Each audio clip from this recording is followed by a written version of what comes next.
Good morning, Foothills. My name is Katie, and I started attending Foothills in early 2018.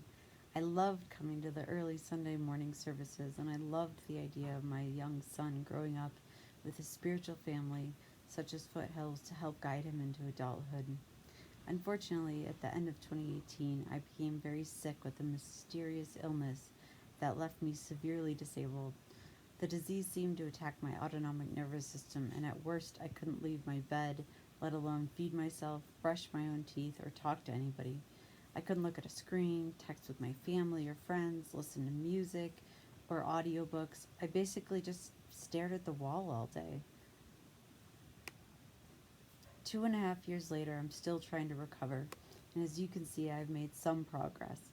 It has been slow, and I'm still horizontal all the time, but the pandemic has been such a tangled blessing for me because I could go back to church with y'all. As Gretchen mentioned last week, having more resources available online has really helped increase the quality of life for so many disabled folks in the community, including myself.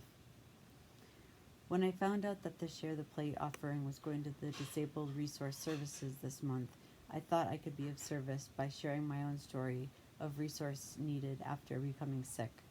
I have been extremely fortunate to have a close knit community that has helped me and my family through the past 2.5 years.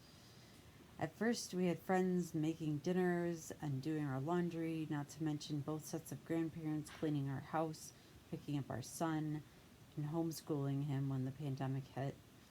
Currently, it takes a part time caregiver and both sets of grandparents to meet the care needs of our family. At night, when I'm making my gratitude lists, the first things that I start with are all the amazing people that we have had in our life that have kept our family together. Through the research I've done, I know that I am one of the lucky ones. There are so many folks that fall ill or become disabled that do not have anyone that they can call to help them navigate the complications of, well, just doing life. In addition, trying to figure out disability insurance, Social Security, Medicaid, and even just how to get to the doctor can be extremely overwhelming and complex. That is why I feel so compelled to share my story with all of you today. It has taken me a long time to become comfortable with the fact that I have a severe disability, and even longer to feel brave enough to talk to strangers about it.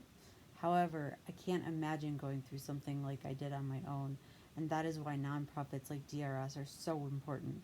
It truly takes a community to lift each other up, and I invite you to give as generously as you can as we share the plate for this last week of June with DRS.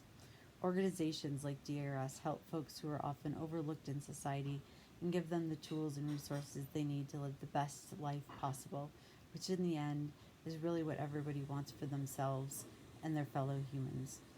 Thank you for the opportunity to reach out to y'all, and I hope to see many of you in IRL in the future.